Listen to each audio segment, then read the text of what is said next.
Erga isaan kana ilaallee jireenya kiristaanummaa keessatti guddina mee bakka lamatti qoodu. Jireenya kiristaanummaa keessatti jireenyi gooftaadhaan wajjin jiraannu kana keessatti guddina bakka lamatti qoodeeta waan tokko isin agarsiisuu barbaadu. Isa kana kanumaanan isin hubachiisee darbachuu.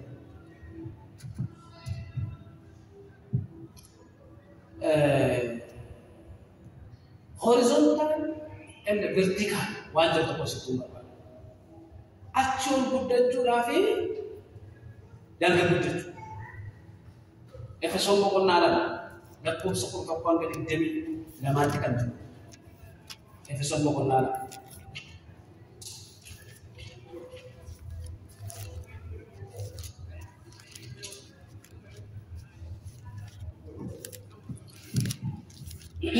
Isin warra saba Waaqayyoo hin ta'in warra nama qabatan waan harkaan nagna namaatti hojjetan warra of waaman biratti warra nama hin qabatin jedhamtanii akka waamamaa turtan yaadadhaa. Yeroo sanatti isin Kiristoosii wajjin homaa walitti hin qabdan turtan. Waldaa ijoollee Israa'elitti kakuu abdii isaanii keessa kan hin qabne ofii abdii kan hin qabne biyya lafaattis Waaqayyo malee akka turtan yaadadhaa. Amma garuu Kiristoos Yesuusii wajjin tokkummaa qabaachuudhaan isin warri dur fagaattanii turtan dhiiga Kiristoosiin dhiyeeffatamtaniitu dhiyaattaniitu. Kiristoos nagaa keenya inni keenya diinummaa isa gidduu ture dhiigee warra Yihuudoota hin ta'in Yihuudootas lammanuu tokko godheera. Inni nagaa buusuudhaan qooda gosa lamaanii namummaa haaraa isatti argamu tokko akka uumuuf abboommootaaf toora seeraa sana namoota raakasa. Fannoo irratti duudhaan gosa lamaanuu akka dhagna tokkootti Waaqayyotti araarsuudhaan ofii isaatiin diinummaa balleessa. Inni dhufe isin warra fagoo turtan isaan warra dhiyoo turanittis misraachoo nagaa lallabe. Nuyi lammanuu hafuuruma tokkoon karaa isaa akka itti abbaa bara geenyu qabna. Amen. Amen. Egaa isin si'atti warra Waaqayyoo qulqullaa'anii wajjin warra biyyaa warra mana Waaqayyoottis malee orma nama biyya diidaas miti. Isin hundee ergamootaaf raajotaa irratti ijaaramtanii Kiristoos Yesuus immoo ofii isaatiin dhagaa godhee qajeelchu guutummaan ijaarsa sanaa isumaan walitti qabame. Mana qulqullummaa Waaqayyoo ta'uudhaaf gooftaatti guddadhaa. Ameen jedhama. Ameen. Maalitti guddadhaa? Gooftaatti. Mee gooftaatti nan guddadha jedhame? Gooftaatti nan guddadha. Isinis moo isumaan mana isa Waaqayyoo hafuura isaatiin keessa jiraatu taatanii itti ijaaramu keessanidha. Phaawulos waldaa warra Efesoonii keessa jirtu kanatti tusa kana barreessa. Yeroo jedhuuni biyya Efesoon keessaa ormaa fi Yihuudoota kan jedhamutu jira. Ormaa fi Yihuudoota. Yesuus Kiristoos warra Yihuudootaatiin dhufe. Isaanii bitu waaqarraa gad dhufe. Warri Giriikootaa immoo sabni kan biraan immoo ormaa. Kanaaf warri Yihuudootaa dhaadannaa isaanii waaqa isaanii nuyi Waaqayyoon keenya waaqa abboota keenyaadha. Kanaaf Yihuudiif Giriikiin iyyuu baay'ee wal qabu. Yesuus garuu gaafa dhufe warra fagoo jirus warra nuyi tokkoffaarra jiru jedhanis walitti dabala. Ameen jennu? Ameen. Waa'ee horizontaal vertikaalii sirriitti mul'ata. Waa'ee guddina bakka lama. Fakkeenyaaf amma asirra kan argaa jirru fannoo dhabdini masqalii yookaas mallattoo ida'uu kan fakkaatu. Ida'uun kuni waaqaaf lafa walitti daraarse Yesuus gaafa fannifanne. Waaqaaf lafatu wal dhabee ture waggoota 400 oliif. Bara dukkanaa kan jedhamu ture. Baratti Waaqayyo dubbachuu dhiise bara watti Waaqayyo caal jedhe ture. Waaqayyo karaa ilma isaa karaa Yesuus Kiristoos isa kanaan dura Isaayyaas fa'aa Ermiyaas fa'aa raajii dubbachaa turan. Isa dubbachaa isa raajonni isaa waa'ee Yesuus dubbachaa turanii waggoota 700 booda Yesuus Kiristoos foon uffatee fedhan. Yesuus gaafa dhufe waaqaaf lafa walitti hidhe. Ida'uun walitti dabalamu. Waaqayyo Yesuus Kiristoos dhufeetu abbaadhaaf wajjin walitti waraabsa. Ameen jennu? Ameen. Haleluuyaa. Isi eessa turtanii? Fagoo turtan. Lakkoofsa 13 irraa keessatti. Amma garuu Kiristoos Yesuusii wajjin tokkummaa qabaachuudhaan isin warri dur fagaattanii turtan Dhiiga Kiristoos Yesuus maal ta'a? Eeffatamtaniittu. Erga akkas ta'e guddinni keenya gara kamiin alee? Gara Kiristoositti. Harka keessatti argaachuu argaafadhaa. Gara Kiristoositti hin guddadha jiraata? Gara Kiristoositti hin guddadha. Gara Kiristoositti. Kanaaf iyyuu kutaa kana keessatti wantoonni tokko wanti isitti hin jiru. Mee Efesoon boqonnaa 4:15. Efesoon 4:15.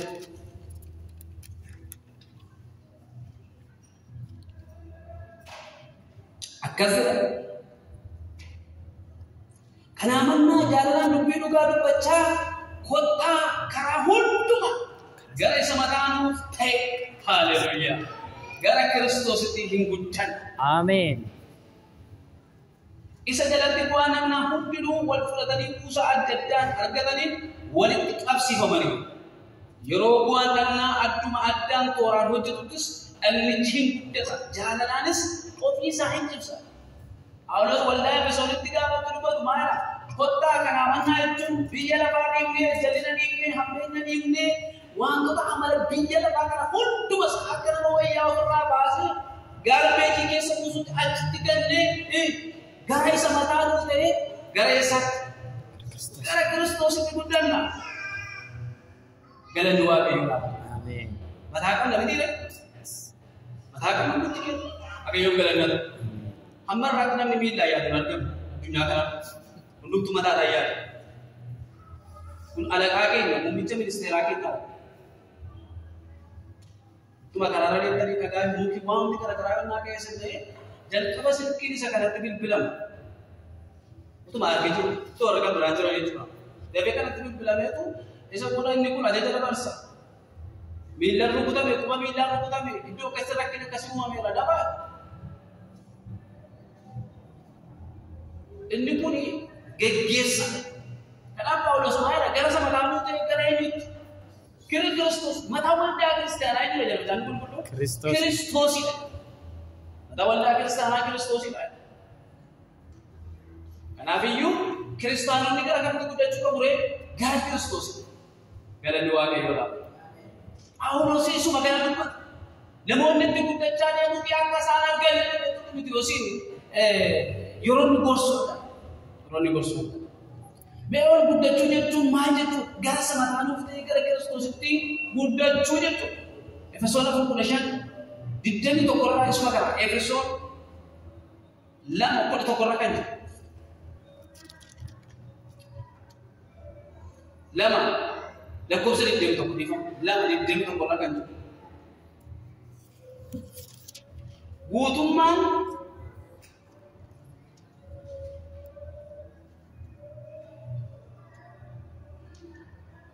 Guutummaan ijaarsa sanaa isumaan walitti qabame mana qulqullummaa Waaqayyoo ta'uudhaaf gooftaatti hin guddatan.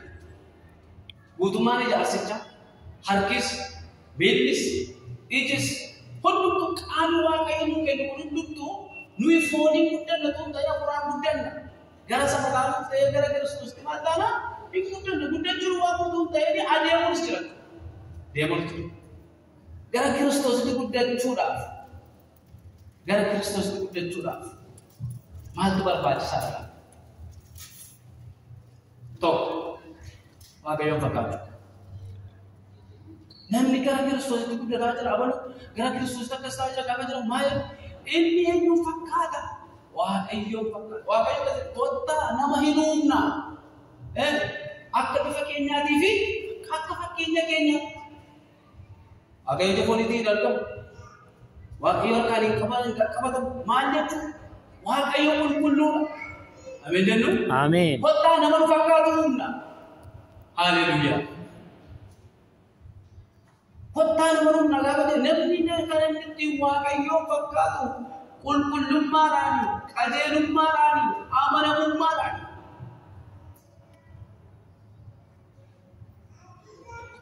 Lammaffaa Xiimotewos 1:9.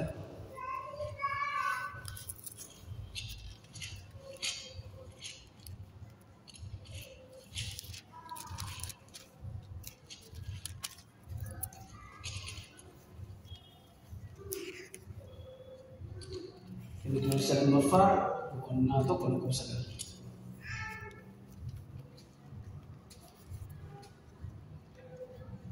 Egaa akka Waaqayyo humna siif kennetti wangeelaaf rakkachuu keessaa qooda qabaadhu malee gooftaa keenyaaf dhugaa bahu waa'ee isaa ani sababii Kiristoosiif jedhee hidhames yeelle Waaqayyo nu fayyise isaaf akka qulqulloomnuuf nu waame. Ameen jedhu. Ameen. Lakkoofsa gadi argatanii ture yaada. Waaqayyo maal nu godhu? Nu fayyise. Kan nu fayyise Waaqayyo. Beekumsa Waaqayyo nu kenne. Qabeenya Waaqayyo nu kenne. Dandeettii Waaqayyo nu kenne. Fayyina lubbuu keenyaatiif sababni Waaqayyo. Ameen. Waaqayyo tokkicha ilma isaa isa jaallatu dabarsee biyya lafaatti maal godheera? Hin kenne. Isatti kan aman hundinuu habalanii utuu ta'in jireenya bara baraa haa qabaatanii. Namni Yesuus Kiristoosii qabu jireenya bara baraa. Kanaaf yoo kan nu fayyise Waaqayyo. Maddi fayyina keenya Waaqayyo. Galanni Waaqayyoodha. Kanaaf Phaawulos Timootewositti yoo dhumaadha Waaqayyo nu fayyise.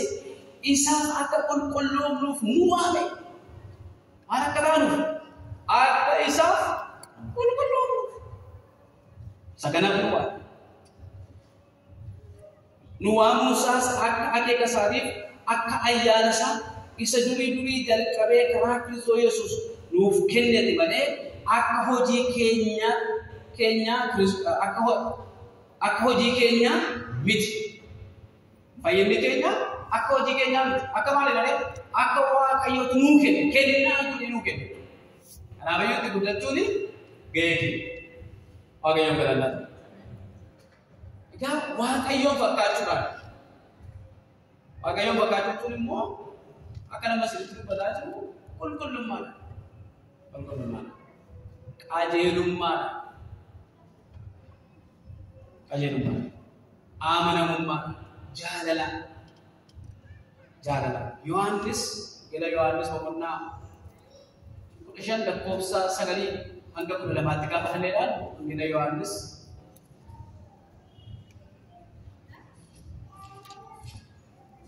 waa'ee jaalala haasa'a. Abbaan akkana jaallate anis akkasuma isin jaalladheera. Jaalala kootti qabamaa jiraadhaa. Akkuma ani abboommii abbaa kooti hundumaa eege jaalala isaattis qabamee jira. Isinis abboommii koo hundumaa yoo eegdan jaalala kootti qabamtanii hin jiraattu. Ameen jedhama. Ameen. Gammachuun koo isin keessatti akka argamu gammachuu keessanis akka guutuu ta'uufan kana hundumaa isinitti dubbadha. Abboommiin koo isa kana ani akka isin jaalladhe isinis jaalladhaa. Haleluuyaa. Ameen. Abboommiin koo isa kana akkuma ani maal godhe isinan jaalladha. Kanaaf isinis immoo maal godhaa? Wal jaalladhaa.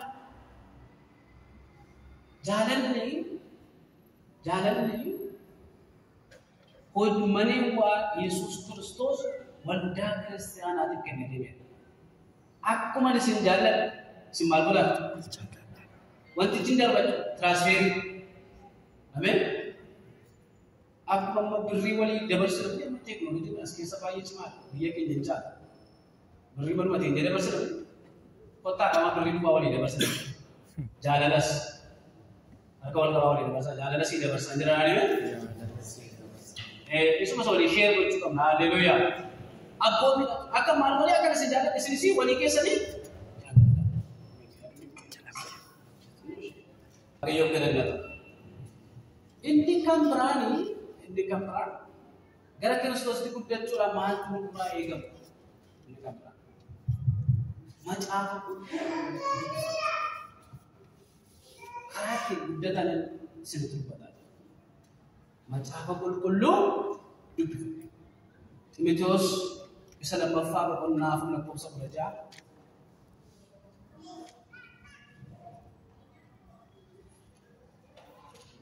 Xiimotewos isa lammaffaa boqonnaa 4 lakkoofsa 16.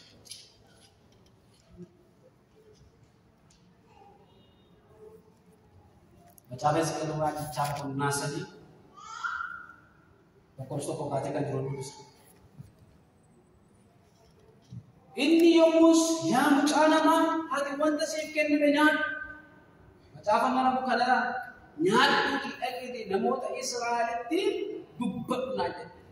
أنا بني أفهم كون البلد إني مو ما تعرف مت أكن يعرف أنا أفكر يا مش أنا ما أدي ما تعرف أنا أمسيك كني كان يعرف دراكي بوتم آمين جرام آمين يا تمارو garaake guutan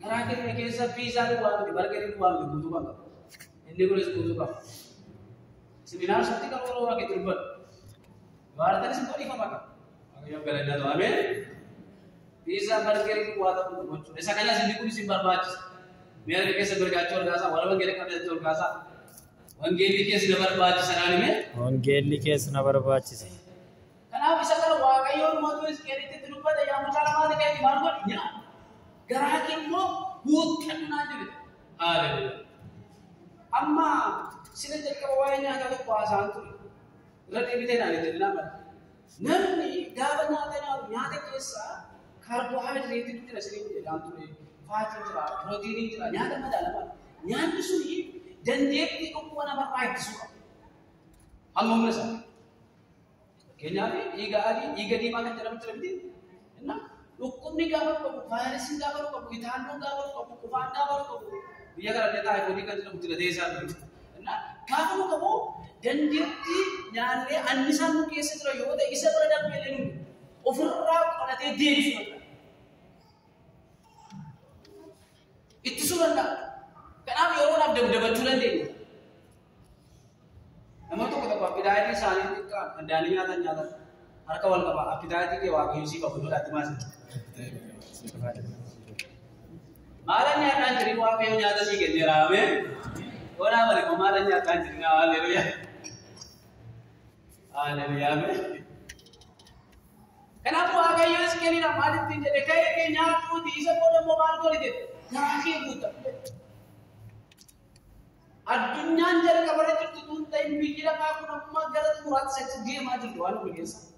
Malah tulen macam kumpul tu wahai tu wahai Yesus Kristus. Apa mereka dulu biasa tak ajar tahu lah. Rakyat itu kan kolam soda kan challenge bikin ni Kristen nana mereka pun kalau orang kafir ini pun lukesa jerat. Humni pun lukesa jerat. Isakala nyacu kan. Waaqayyoon waa gargaara. Amiin. Kanaaf mana kooti baay'ee gaafa qulqulluu qabu baay'ee ministeeriin qabanii asummaan isimiti waa biyya keenya naasaa hin dubbisanii waldaa madaqanii isaa paastiriin raajiin wangeelaawwiin isa namatti ishee makalaatu akka kiniinii ibsanii galu.